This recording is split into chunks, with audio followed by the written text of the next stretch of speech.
మీకు జలుబు, జ్వరం, దగ్గు, గొంతు నొప్పి ఇవి ఏమున్నా సరే ఈ కషాయం కనుక తీసుకుంటే చాలా రిలీఫ్ వస్తుంది. అంతేకాకుండా చాలా ఎఫెక్టివ్గా ఫాస్ట్గా పనిచేస్తుంది. Hey guys, welcome to Vasuru vlogs. నా పేరు Vasavi. I hope you're all doing so great. ఈరోజు నేను కషాయం ప్రిపేర్ చేస్తున్నాను. ఎందుకంటే నాకు ఈ 2 days కూడా చాలా కోల్డ్గా ఉంది. అందుకనే కషాయం ప్రిపేర్ చేస్తున్నాను. జనరల్గా కషాయం అనగానే మనం తాగలేము అనుకుంటాం కదా, కానీ ఇది అలా ఉండదు. మనం తాగడానికి వీలుగానే ఉంటుంది. ఫస్ట్ నేను ఒక గిన్నె తీసుకుని అందులో 2 గ్లాసుల వాటర్ వేసుకుని ఆ వాటర్ కొంచెం వేడైన తర్వాత అందులో దాల్చిన చెక్క, లవంగాలు ఈ 2 వేస్తున్నాను. దాల్చిన చెక్క ఎందుకు వేస్తున్నానంటే ఇది హెల్త్ పరంగా చాలా మంచిది. అంతేకాకుండా మన ఫ్లేవర్ అంటే కషాయం ఫ్లేవర్ అనేది చాలా బాగుంటుంది అనమాట ఇది వేయడం వల్ల. తర్వాత లవంగాలు వేస్తున్నాను. దీనివల్ల ఏంటంటే మనకి ఆ పొట్టలో ఎలాంటి మంట ఉన్నా అవన్నీ కూడా తగ్గిపోతాయి.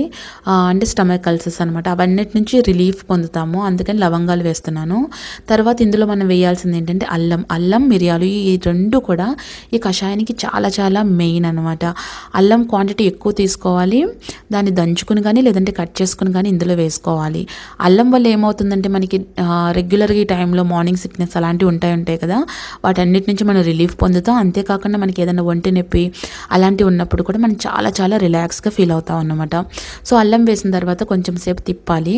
అంటే అలా తిప్పడం వల్ల బాగా మరిగి ఆ ఫ్లేవర్ అంతా వాటర్లోకి వెళ్తుంది. ఆ తర్వాత మిరియాలు వేసుకోవాలి. మిరియాలని దంచి వేసుకోవాలి. ఈ మిరియాల వల్ల ఏంటంటే మనకి జలుబు, దగ్గు, గొంతు నొప్పి మూడిట్లకి మిరియాలు చాలా బ్రహ్మాండంగా పనిచేస్తాయి. అంతేకాకుండా మనకి ఈ టైంలో బ్యాక్టీరియా గ్రోత్ అనేది పెరుగుతూ ఉంటుంది ఏదైనా జలుబు కానీ ఇలాంటివి వచ్చినప్పుడు. సో ఆ గ్రోత్ని మిరియాలు అనేది తగ్గిస్తుంది అనమాట, పెరగకుండా చేస్తుంది. అందుకని మిరియాలు వేసుకోవాలి. మిరియాలు వేసుకున్న తర్వాత బాగా తిప్పి దాన్ని బాగా మరగనివ్వాలి. మరిగిన తర్వాత నెక్స్ట్ నేను ఇక్కడ జీలకర్ర వేస్తున్నాను. జీలకర్ర ఎందుకు వేస్తున్నానంటే మనకి జలుబు ఉన్నప్పుడు మనకి డైజెషన్ ప్రాబ్లం ఏదైనా సరే అలాంటి రాకుండా ఉండాలి అంటే కనుక జీలకర్ర వేసుకుంటే చాలా బాగుంటుంది. తర్వాత వాము వేస్తున్నాను. వాము దగ్గుకి చాలా బాగా పనిచేస్తుంది. వాము యాంటీ ఫంగల్ ప్రాపర్టీస్ ఉండటం వల్ల కూడా మనకి ఏంటంటే కఫ్కి బాగా పనిచేస్తుంది. అంతేకాకుండా మనకి మనం శ్వాస తీసుకోవడం ఇబ్బంది పడుతూ ఉంటాం కదా ఈ టైంలో, అలాంటి వాటి నుంచి కూడా రిలీఫ్ పొందుతాం అన్నమాట.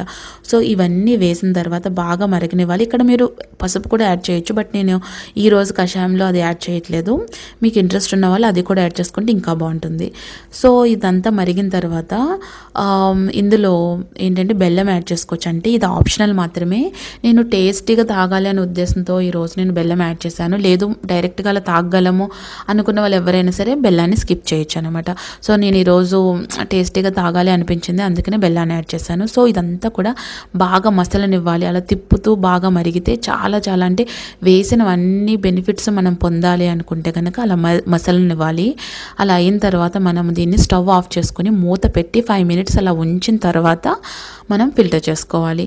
ఇది దగ్గు, జలుబు, జ్వరం, గొంతు నొప్పి ఇలాంటివి ఉన్నప్పుడు కనుక మనం ఎవ్రీడే 2 times తీసుకుంటే చాలా బాగా మనకి పనిచేస్తుంది. రిలీఫ్ అనేది చాలా బాగుంటుంది. అవేమి లేనప్పుడు కూడా వీక్లీ వన్స్ కానీ ట్వైస్ కానీ తీసుకుంటే ఏంటంటే అవన్నీ రాకుండా కూడా మనకి ముందుగా తీసుకోవచ్చు. ముఖ్యంగా ఇలాంటి వర్షాకాలం ఈ సీజన్లో చాలా బాగా పనిచేస్తుంది అన్నమాట.